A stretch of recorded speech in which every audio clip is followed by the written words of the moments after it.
All right. Welcome, everybody. Welcome, Max and Garrett. Tonight, we're going to be talking about mentorship, rites of passage work, specifically for boys and young men, and also perhaps just what it means to be human in this experience. So, before we start off, I'd like to introduce you both. And first, I'll start with Garrett Braun here. Garrett is a passionate advocate for the empowerment of young people who are becoming the stewards, leaders, and teachers of tomorrow. He spent the last 10 years honing his experience in the fields of outdoor education, rites of passage, mentoring, and community building. Garrett is a founder of the Kiva Center, which offers immersive outdoor experiences and programs for youth with a focus on experiential learning, socio-emotional well-being, and creative community in the Boulder, Colorado area. Garrett is a team captain of the Kingmakers, which is an international council of senior men who are committed to serving the next generation of men through young men's work, initiation experiences, rites of passage, and mentorship. We also have Max here, and I'll introduce Max in this part as well. Garrett and Max are founders of Rocky Mountain Rites. Rocky Mountain Rites is an organization empowering young men to live healthy, connected, and purposeful lives through rites of passage experiences and mentoring. Also, Max is a coach, a leader, public speaker, and an engineer passionate about helping people wake up to the reality and live an amazing life. He's a champion for the next generation, and his background in engineering allows him to solve complex problems with his deep study of personal transformation, which keeps his approach rooted in the heart. He is committed to providing transformational experiences for the youth of Colorado so they can live with compassion and trust. And I'm sure there's much more to your guys' story as well that I left out there that perhaps will come out in tonight's conversation. So just to start off, and whoever's feeling called to go first, but Max and Garrett, what is alive in you in this moment right now? What is alive for you? Yeah, I really appreciated. We were just doing that, dropping in together to get started before you started this recording and bringing in the ancestors and the people who came before us. That definitely sparked something for me. What you didn't have in the intro is that I actually left Kiva Center recently and started a flooring business.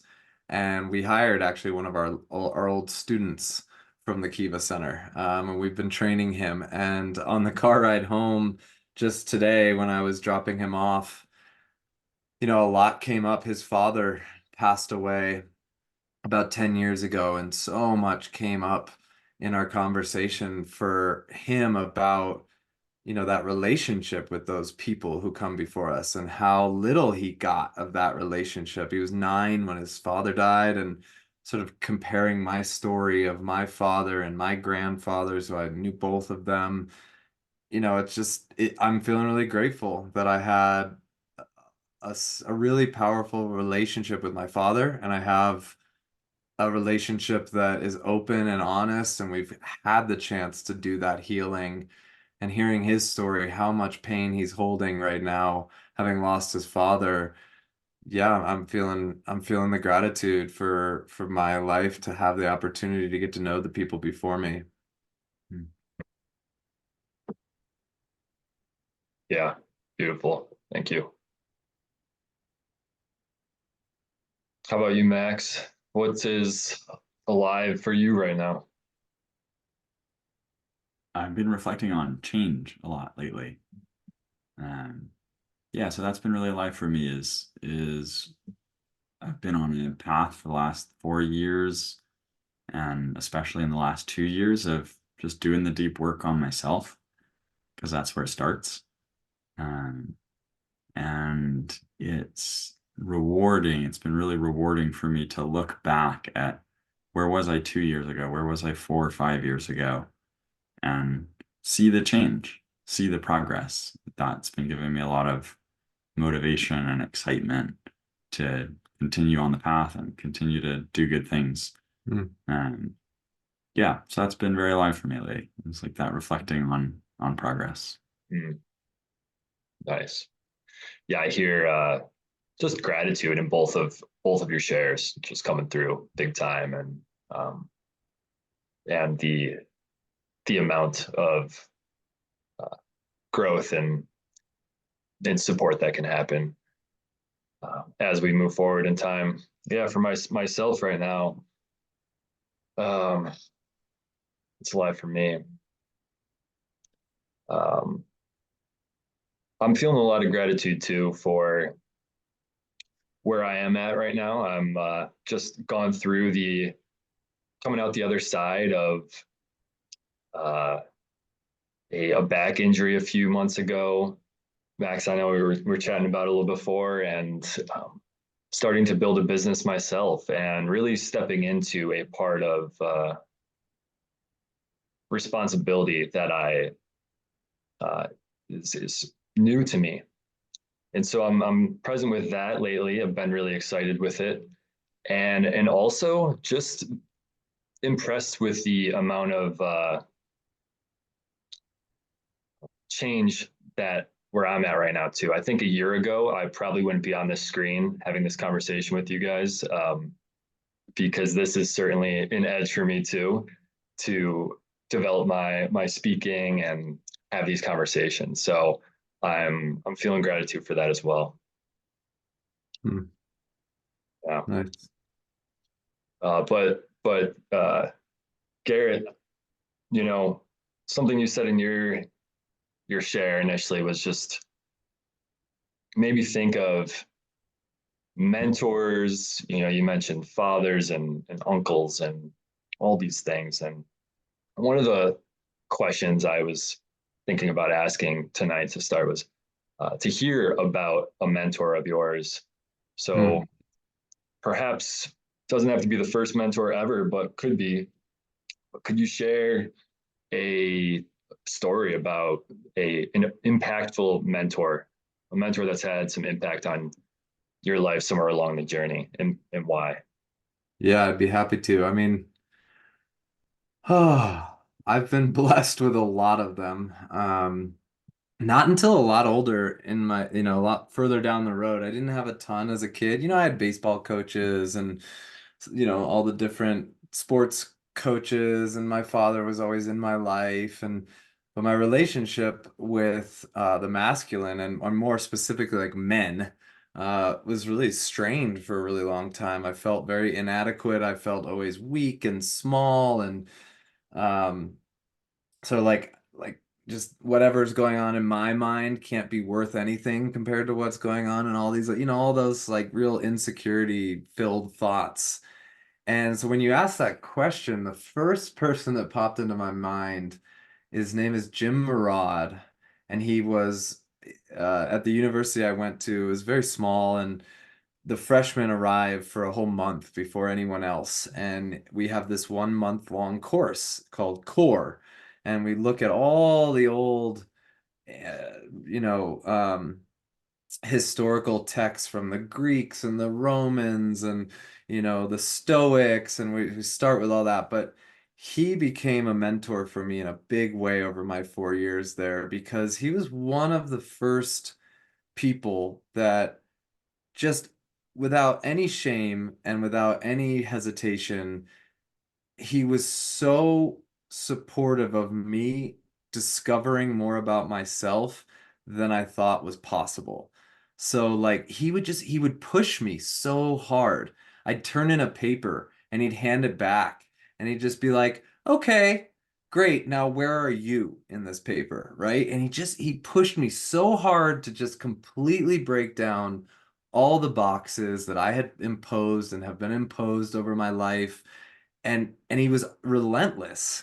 He just and sometimes it took some like, a little bit of tough love and like, what is this? This is crap. This is just like, this is right off the stock, like give me something that's real. I want to hear you. And he really pushed me. And that was probably the first time And then I've had mentors since that I think that for me has been the thing that stands out as the thing that makes them sort of become a mentor for me, is when I feel that they can see more of me than I can see of myself. And so I've been really lucky, especially in the last, gosh, 8, 10 years.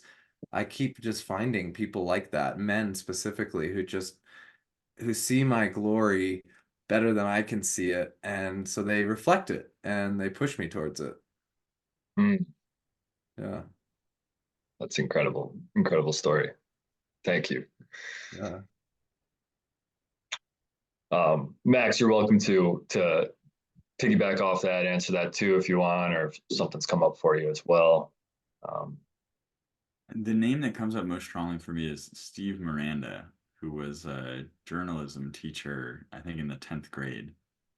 Uh, and I don't know, he set an example for what it can be like to be excited about the work that you're doing. And Mm, he called me into bigger and bigger roles on the high school newspaper. Um, Before I was ready for them, I got overwhelmed and had all kinds of trouble with that and learned and grew a lot from it. Um, but a lot of his enthusiasm for what he did, I think inspired me just to see that, oh, here's someone who cares a lot about what they're doing and enjoys it and has made a life that is imperfect and gives them a lot of fulfillment and meaning. mm, So that's the man that's on my mind right now. mm. yeah. Yeah, let me add a little bit more about Jim Murad. I just remembered that I uh I had him on my mind for a while, and it just kept coming up. And I finally just decided to do it, and I reached out to him.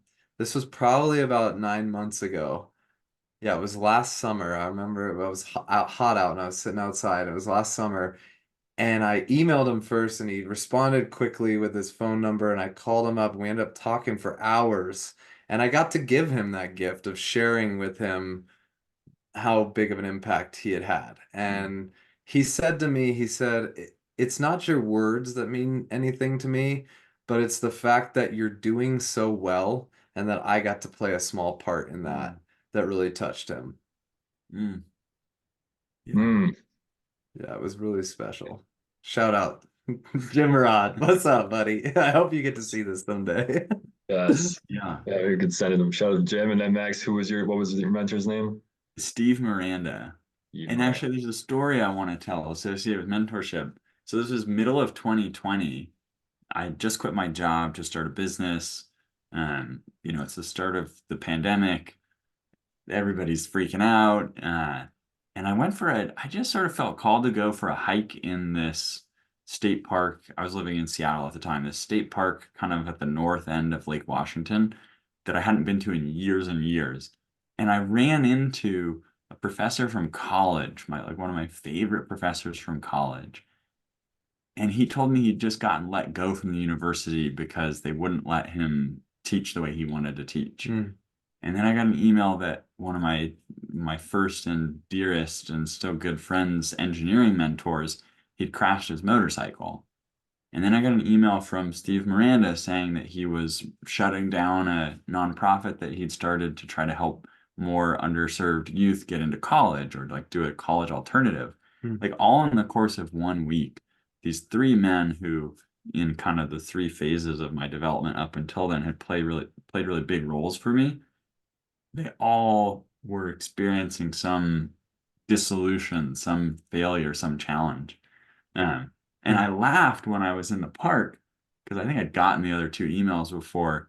And it was like, oh, all these people that I've looked up to for so many years, like mm, they're fucking up too. Or they're like something's going wrong in their life too. And I still respect them. mm, So maybe if they can mess up and their lives can fall apart a little bit and I can still respect them, then it'd be okay for me to mess up and mm. for me to make mistakes. So that was a good lesson for me. Cool. Yeah, that's a beautiful lesson. That makes me think about my parents. I think it was not until I was about a freshman in college. They got divorced when I was a freshman in college, and it was around that time where I realized that they were not perfect. Maybe I realized a little bit before then, but like it was that moment it really started to open up and see like, wow, these are just two people who are Mm. on their journey figuring it out. And yeah, parents can play a big role too, of course, in the development of young people, adults.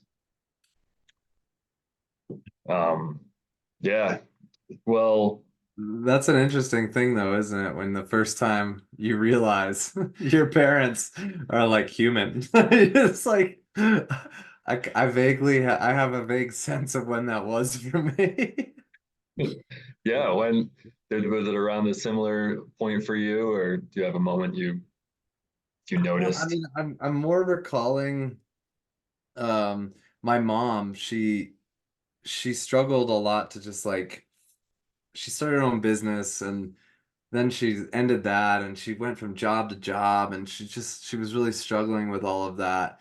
And I witnessed her just like break down. And it was the first time I had ever, I think it was in high school, but it was like, oh wow. I remember sitting with it and going, oh, like I guess it validated a little bit of the turmoil I was experiencing as a teenager to just be like, okay, maybe it doesn't really ever end, like we just we go through Right. turmoil and that kind of that's sort of what separates, one person from another is like how well they handle turmoil and like respond to it or react Mm, to it. But yeah, right. it's definitely like shattering of that whole like, I used to look up to the parents and it was kind of like, oh no, they're just human. Right. Right. Yeah. Um, yeah, I'm thinking about right now, boys and young men too, Mm, with some of the challenges that they tend to experience generally across the culture, and um, and then going back to the mentor as well. What are the role of these mentors, the teachers, the rites of passage guides? Maybe we could start to veer into that direction a little bit, hmm but as we go into there, perhaps we could start with why it's important. What is the development of a boy and a young man? What are they really trying to figure out?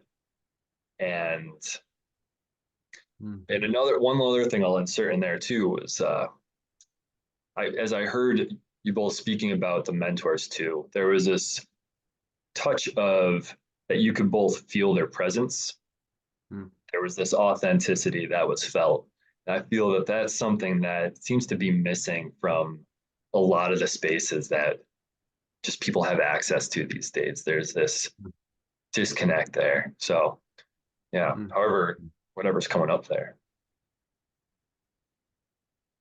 It's a big question. Yeah. What do you guys think? Yeah. I mean, so boys and young men, the way I see it is that like they're in a process of individuation. They're in a process of understanding who they are separate from their family, separate from their parents. Mm-hmm. And to connect that to what you just mentioned, because I think it's really important, is in order for them to do that in a healthy way, they need to see other people doing that in a healthy way. They need someone to model for them what does it look like for a human being to express themselves authentically, Mm, not just in terms of saying something, but in the way that they're being, Mm, just showing up in the world as themselves. And so mm, many of us, most people, as far as I can tell, we show up more often than not as our conditioned selves.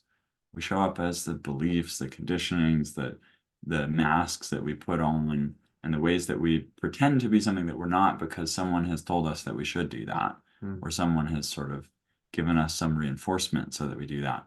And so I think it's really important for young men, especially, to get to see mentors and men being imperfect and messy and authentic, just being themselves, taking the mask off and showing what it looks like to just be authentic. Because I think it's hard to know what that even, it's hard to even conceive of that if you grow up in a family where everybody's playing a role and everybody has their character in the play that they're doing all the time, and you're doing your character in the play. Mm-hmm. It's like the water that the fish swims in. You don't realize that there's even an alternative, that, Mm-hmm. oh, I could just actually do and say the things that naturally want to come out of me.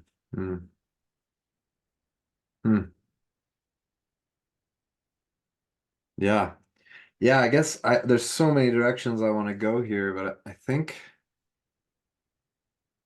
think what's really alive for me is, and a message I really want to share is, mentoring doesn't have to be this big, monumental sort of like line in the sand. It's more what you described. It's like the way you show up and what you're calling forth. One of my mentors sort of described the role of the mentor is sort of like each of us are in our own ships, right? We're these single vessels navigating this crazy chaos of the world.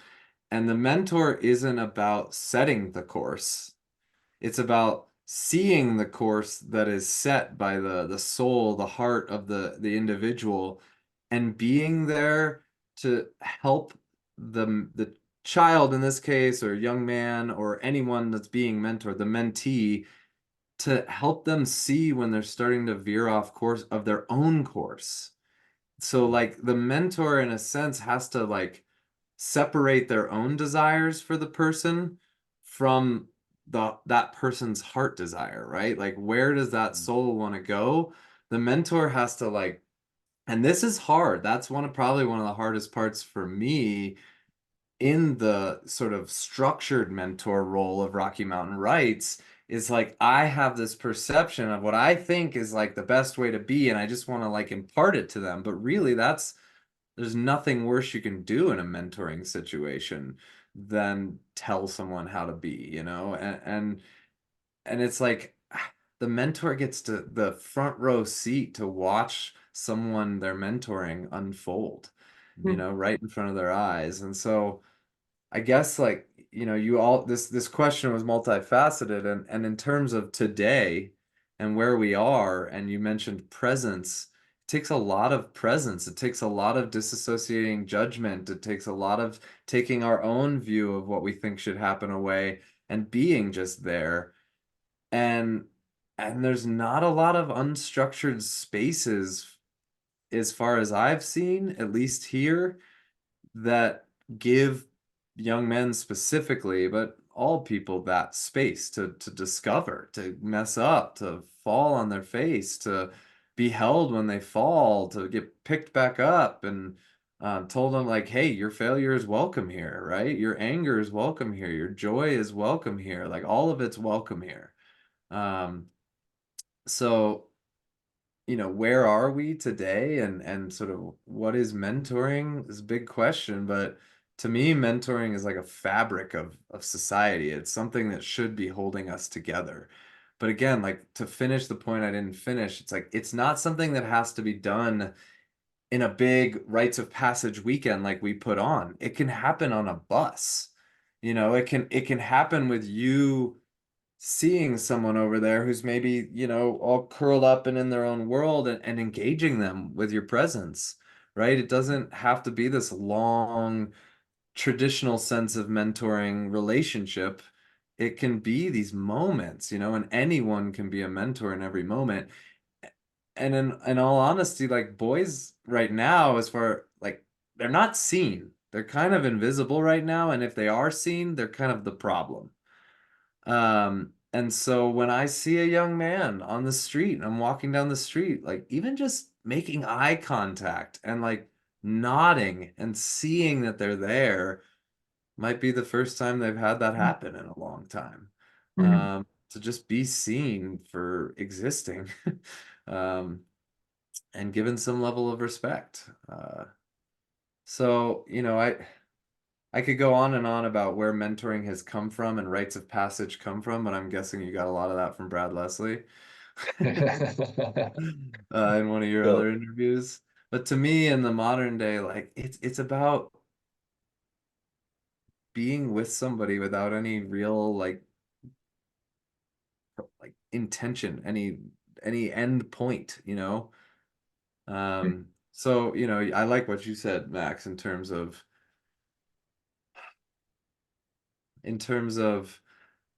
getting to witness authenticity. And that's something we do in the weekend that we put on. And it's something we did really well last year. And we set up a whole program to give the men opportunities to reveal themselves, to show the young men that they can too. And it was powerful. It gives me chills thinking about it. Like, you know, it started off with like, yeah, my brother annoys me, you know, and then it just like snowballed into these just real massive fears and concerns and traumas and things that these young men have been through. It was like, oh, okay, when we show them it's fair game, they follow up quickly. They Mm, respond. mm, beautiful. Yeah, I'm loving the conversation on mentors and how it's something that can be found in a connection on the sidewalk, seeing somebody in the grocery store. Um, my first mentor that I think of was a woman probably in her mid 60s. I was in college working at a gym, and she, same thing. She like challenged me on a lot of the questions that she asked me about what I was doing in my life. And that was the first time it's like really somebody is challenging me on some things. But um, I am interested to hear more about Rocky Mountain Rites, you know, rites of passage. And I'm sitting with, we've got like mentorship, which is this very much could be the day to day type of thing. When you mentioned the glue to culture, I've almost thought about gluten, almost like the gluten to the loaf of bread that we. Yeah, But totally. so where does mentorship and rite of passage experiences, initiation, where do they come up against each other? How do they intertwine? Mm, I feel like we're also dancing around the word of community too, and just things of what it hmm means to be human. But yeah, so how do those intertwine, and then what's that look like for what you two are building over there? Yeah, you want to go right away. hmm Um, I mean, what comes to me around that is, rites of passage are intentionally a moment in time. Like Rocky Mountain Rites, we run the Keys to Manhood weekend. It's essentially 4 days for the young men. But it's a threshold. It's a demarcation between, a before and after. And mentoring is kind of the continuous thread, whether it's long format and established or whether it's on the bus. Mentoring is the thing that ties it all together over the long term. Mm, So rites of passage are kind of that big bang that shifts things. And I think in my ideal world, they go hand in hand. That then mentoring is, okay, we pick up from that new beginning that's happened after a rite of passage or some sort of initiation.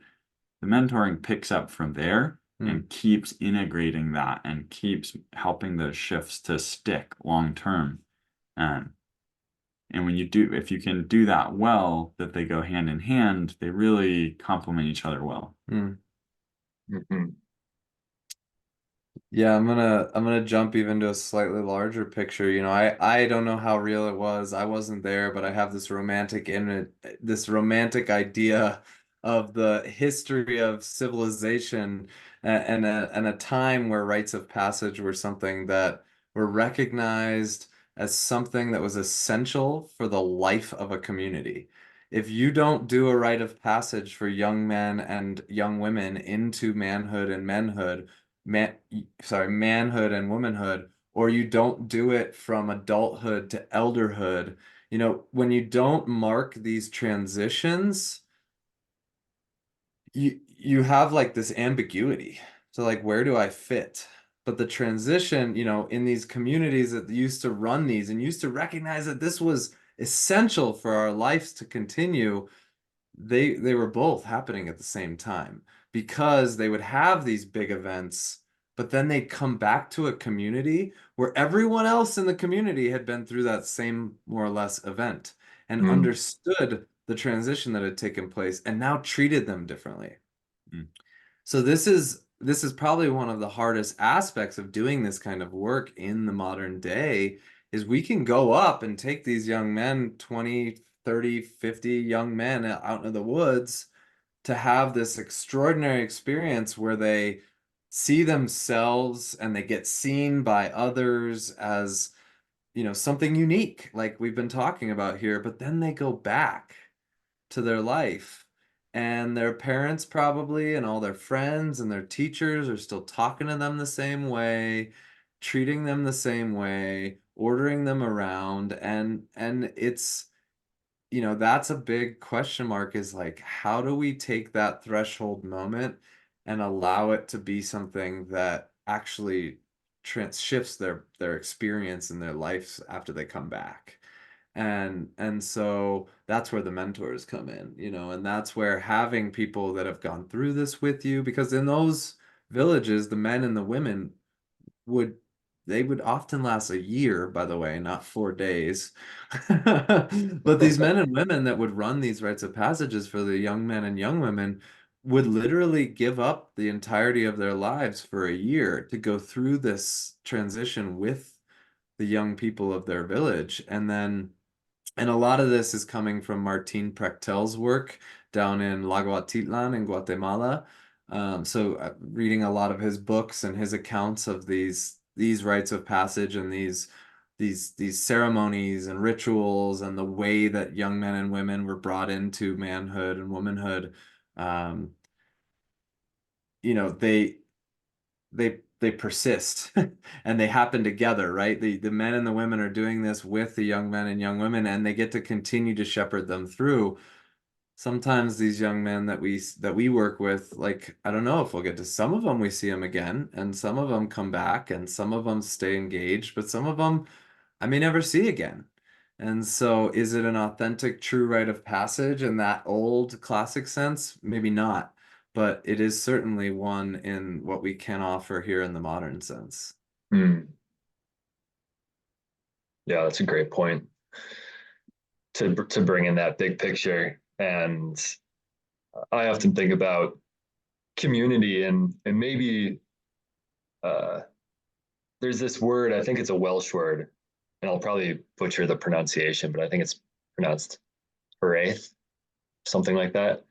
And it's, in essence, it's a longing for an older time that Mhm. maybe never was the way that we even think it was, but this time when the community was right there and everything was propelled forward by the same way that leaves burst out in the springtime on the trees, things like that. Mhm. But yeah, here we are in the the modern world, where there's a lot of great things, and there's a lot of isolation too, challenges. And Mhm. I think about how modern day rites of passage, there's some preparation for being in the world. So there's this preparation for being in these challenging times that require a lot of perhaps resilience, um, being uncomfortable, things like that. So yeah, Mhm. if you want to share more about how you both go about that and your team out there for Mhm. um, building, yeah, something that you mentioned, almost like an arena where you just a preparation for life thing. But Mhm. yeah, Well, you said it. We make them uncomfortable for 4 days. And I mean physically, emotionally, mentally, right? We're challenging them. We're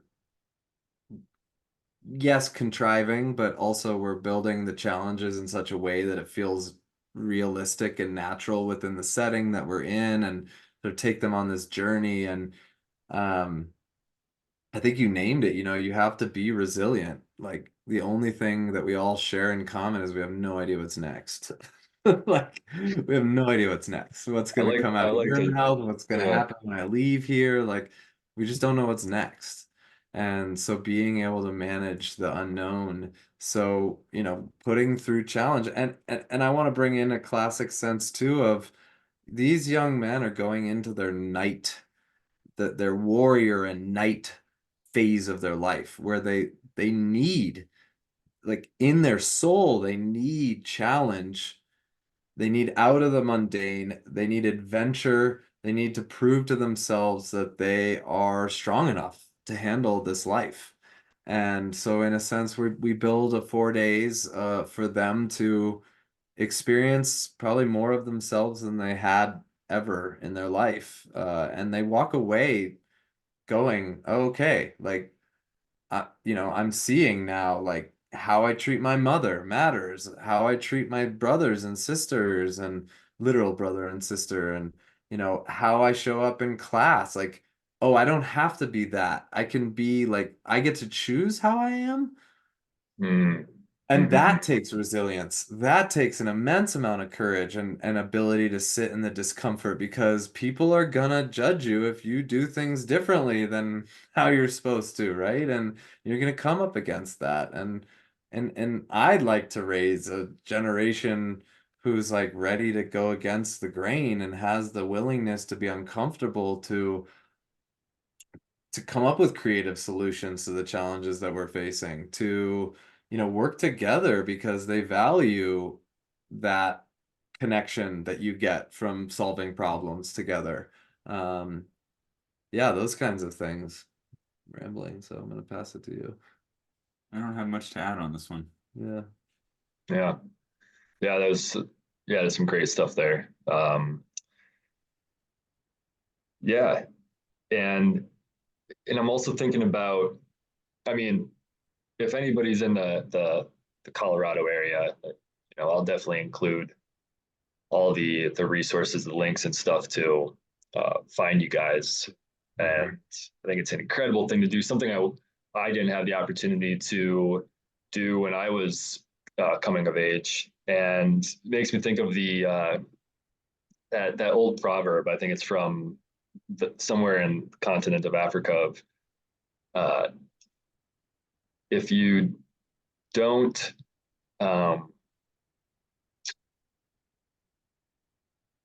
basically if you don't initiate the boys and young men, they'll burn down the village to feel Mhm. its warmth. The heat. Yeah. Right? Did I say that right? Yeah. Um, yeah, Well, if you don't put them through the fire, they'll burn down the village to feel the warmth. Yeah. yeah. There you go. Yeah. I mean, so what that looks like in the modern era is like if we don't give them an outlet for this energy that's coming through this change, they'll they'll party and drink and do drugs and do graffiti. Dangerous things in their car going real fast on the highway to just feel something. I mean, that was me. That was me too. Driving crazy. Yeah. Hmm. Yeah. I never got into driving crazy. I was more the drugs and alcohol side of things. But I Yeah. found a way to outlet that, yeah. Yeah. To Yeah. create challenge. Like the other sort of proverb is if we as the elders or the adults of a village or a community don't initiate them, they will find ways to initiate themselves. Hmm. Like that's Hmm. what we're seeing. But what we're also seeing, I think it would be remiss to leave this conversation without really highlighting the really terrible situation in our culture in the United States of young men. And I think it's a global phenomenon too, but I can't begin to say why, but all I know is what I see. And what I see is a generation of teenage boys who are more depressed, more isolated, and confused and scared and alone and killing themselves than I've ever seen and than we've ever seen in recorded history, especially in this country. So we have an issue, and it's, an issue that I think a lot of people, when you talk to them, they're gonna go, What do you mean? Like being a male is a privilege, right? It's a privileged place in our society. Well, maybe yes, in some of the like as you get older, but for our teens, Like our teens are being forgotten. Our teenage boys are being forgotten and they're killing themselves at an astronomical rate. So, why am I doing this? Why are we doing this? Because I can't stand by and watch that happen anymore. And I really wouldn't be doing this if it weren't for two men, Andrea Vila, who sent me to the Young Men's Adventure Weekend when I was 26 years old to help them staff it, and Brad Leslie, who 35 years ago started the Young Men's Adventure Weekend. I went to that weekend and I was in tears the entire time. 60 young men, 60 men, 5 hours on a dirt road out in the wilderness, completely removed on this big lake, in tears because I was getting what I never got as a teenage boy, to Hmm. have men tell me like I'm valuable as part of the team. That just by being there in my way of being is valuable and I bring value, and that I got to watch these young men be told that, and through sort of osmosis got to hear it myself. And I remember there's this one moment that I can't describe in good detail, but it's a moment where we ask the young men to trust the men, a trust exercise. And in that moment, watching these young men choose to trust the men after 3 days together in the wilderness just broke me down. And I knew I need to be part of this work that moment. And that's really like, that's why I'm doing it. It's because I woke up to the fact that I didn't get it, and that there's millions of teenage boys, billions across the country, in the world, that need this kind of experience. And shoot, like I'm a capable man. I can make this happen. So I found this guy around a fire in South Boulder, sharing to somebody else actually what I was doing, and you just said, "How can I get involved?" Oh And yeah, two of us, I was we wondering about did it. that. What's that? So I was wondering about that. Uh, how So you both the connected and The origin. Well, Rocky Mountain Rites. I came home from that, and I didn't think I would start my own here, but I kept going back to Canada with Brad, and then I through the Kingmakers I met Hawkeye J Zipperman, who has one in Georgia called Mountain Wisdom, and I started going to his. So I thought I'd just be like a, lifelong going to other people's events, and then COVID hit actually, and that was sort of, all these other ones got shut down. Everyone else stopped, and I was like, well, if no one else is gonna do it, I'm gonna do it. And yeah, Mhm. I met Max around. Well, we had spent the day building a yurt together. Mm-hmm. There was a small yurt, like a 12, maybe a 12-foot diameter yurt, very classic, old fashioned. I'd helped build Mongolian style. Mongolian style. I had helped build it the first time, and then it got blown down in a really big boulder windstorm, and we were rebuilding it. And because I had built that yurt and another yurt since, I was sort of leading the charge, and we just worked really well together, really, really well together. I remember just being like, damn, this is fantastic. I've never given like instructions and had somebody then go figure out the most efficient way to do it. It's like, it was awesome. And then yeah, I was just explaining what I was up to later that night, and you were just like, you were in. And Garrett still thinks he's in charge. you The whole time he thinks that he's been leading, but don't tell him actually I've been leading. it's just, Yeah, that's how you know it's a good team there. yeah. What do they say Um, about a good man and a good woman? Is behind him. I think he's my good woman behind me. I'm gonna have to look that one up. yeah, you got the beard though. So, Yeah. um, well, yeah, that's a powerful share there, Braun and Max. If you also curious to hear if your why is similar. Also, if you guys have maybe 10 or so more minutes, then I'd love to also hear about any other information you want to add for your Keys to Manhood weekend, and then perhaps just a little bit about Kingmakers too. Chat. Mm. Yeah. Why? I mean, I think I want the same things that most of the men that join the team want. and that I think most of the young men want, whether they're able to name it or not, Mm. which is connection, community, the opportunity to be of service to something bigger than myself, Mm-hmm. the opportunity to be challenged. Mm. When we started this 2021, I didn't really know what I was getting into. It just sounded like, yeah, this is going to help me grow. This is going to help me become, the next version of myself. So yeah, challenge. That's a big part of the why for me.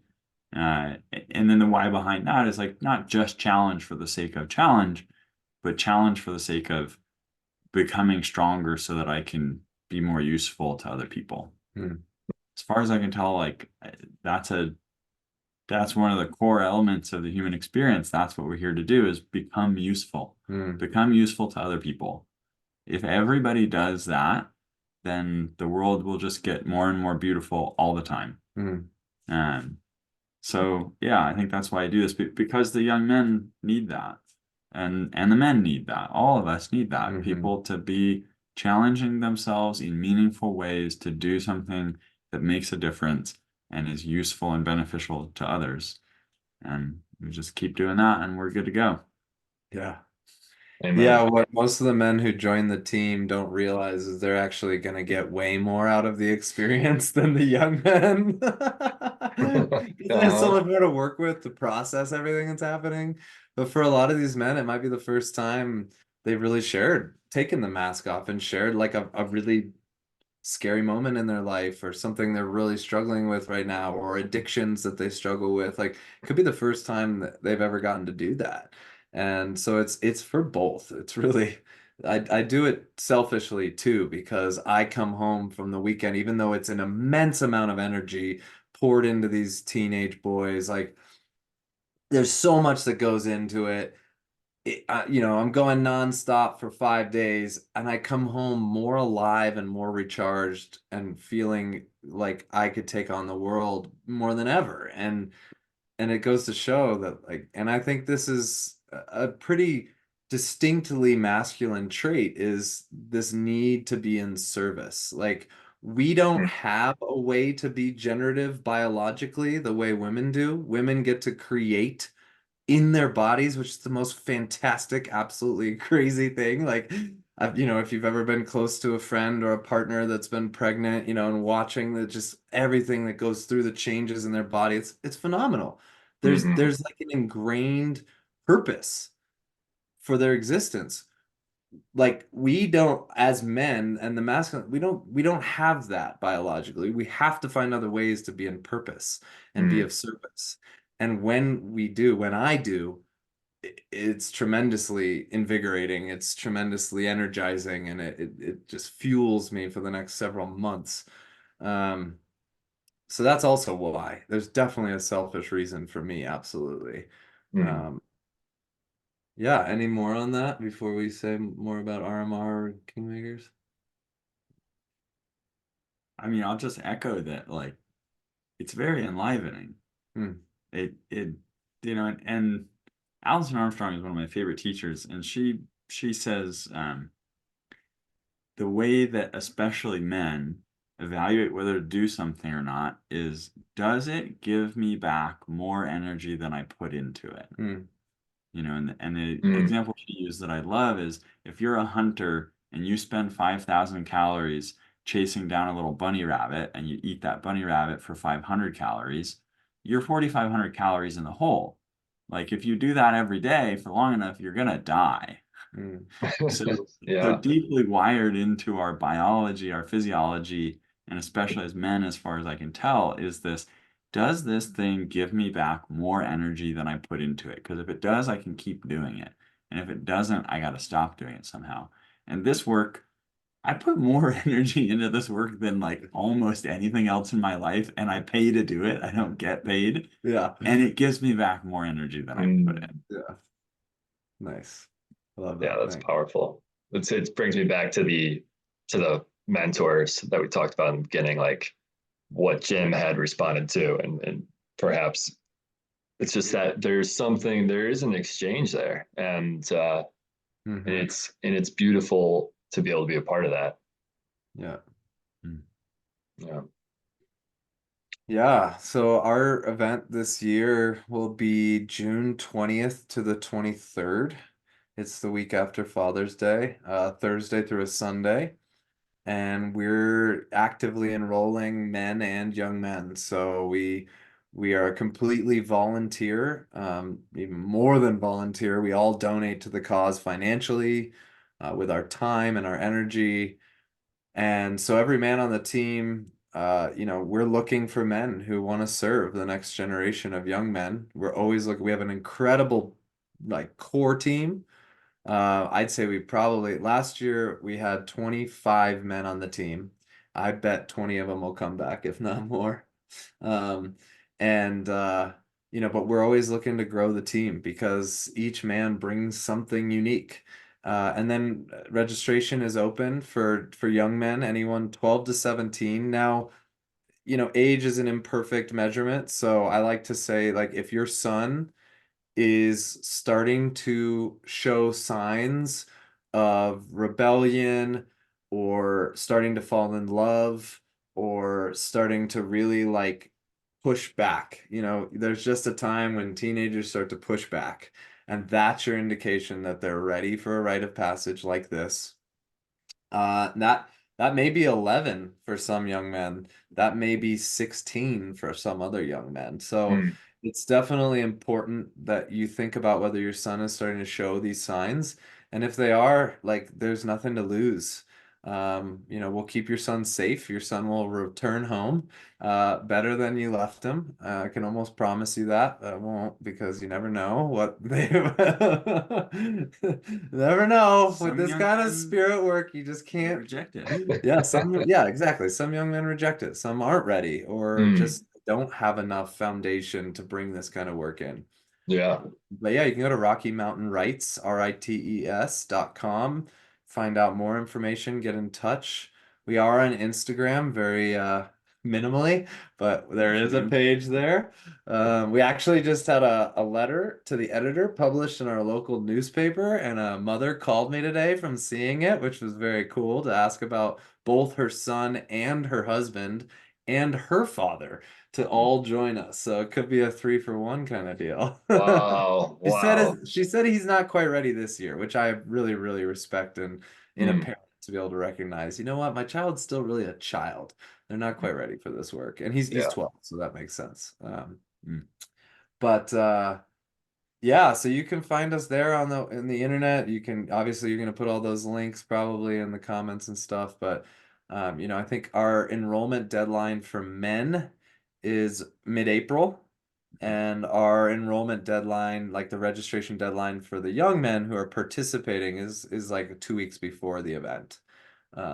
We will probably fill up before that though for Yeah, young men. yeah, We're still figuring out site and logistics, but we will have a cap on the number of young men that can attend yeah, to make sure the logistics work. So yeah. um, yeah. So if your son is interested, if you're a parent and you think your son would benefit from this, do get in touch sooner rather than later.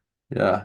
And a lot of parents ask, like, how am I supposed to sell this to my son? Like, he doesn't want to do anything I say he should do. Like let us talk to your son, like tell him what this is. Like, one of my favorite one of the men a couple of years ago, he used this line on a young man and I thought it was brilliant.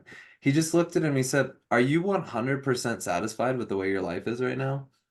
And the kid and granted, kudos to the teenage boy who's like took a second and was like, no, I'm not, like who didn't Mm. just go like, yeah, I'm fine, I'm great, like so many do, but like he Right. took a second, he's like, no, I'm really not. It's like, great, give this a try, and do you want adventure? Do you want some peers that you can really bond with and have great friends because you have this incredible shared experience?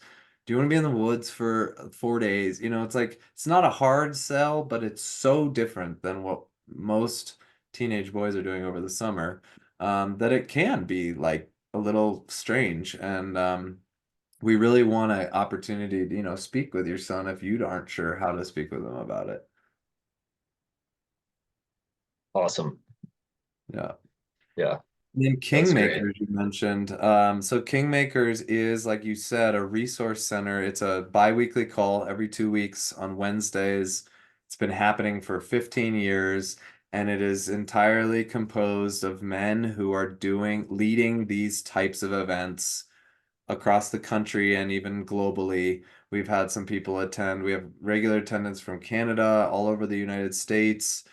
We've had some people from Europe call in. So it's an international call of men who want to support each other in making sure that this work can continue and grow. And so what at the heart of it, we really want to be a place where people who want to start doing these kinds of events in their own communities can come and get registration forms, can get like questioned and helped figure out how to do this, like solve problems together, anything, really just be a catalyst for more and more men taking on the responsibility of raising the next generation of men. Yeah.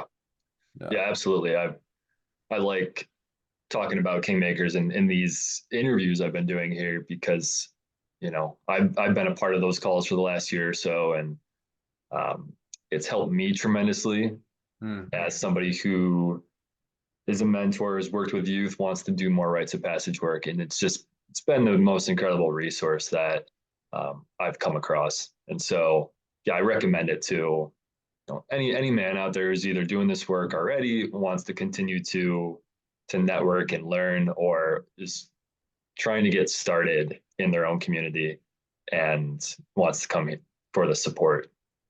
Yeah, and I'll include those links in the notes as well. Yeah, I think it's creationofkings.com is the Yeah. Kingmakers website. Thank you. Yeah. All right. Well, this was a fantastic conversation. Anything else that either of you feel called to leave the listeners with? Anybody who's watching this before we sign off? And we covered some good stuff, but if there's anything else too, feel free. I just want to say, like, if you're listening to this, you have a gift inside of you that needs to be expressed in this world. And I hope you find whatever it is you need, the courage, the resilience, whatever it is to bring that gift to this world.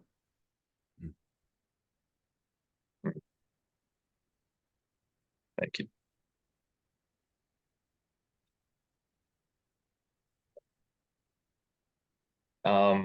Well, Max, wasn't sure if you're going to say anything there. I'm just going to say the same thing. Like Okay. if you're a man that wants to get involved in this work, there's no prerequisites. Yeah. The desire to be involved is the only prerequisite. Mm-hmm. And the training that you need will be available, and the support that you need will be available. If you join our team or one of the many other teams around the country doing this, yeah, you'll be welcomed as you are and challenged to grow. Yeah. Oh. Beautiful. Well, Max Rosencrantz, Garrett Braun, thank you both for giving some time to chat tonight about this important work, and looking forward to hopefully getting out there with you guys as well and experiencing that as well. So yeah, thank you very much. I sure hope so. Yeah, thanks for having us. Pleasure to Alrighty. be here. Thank you.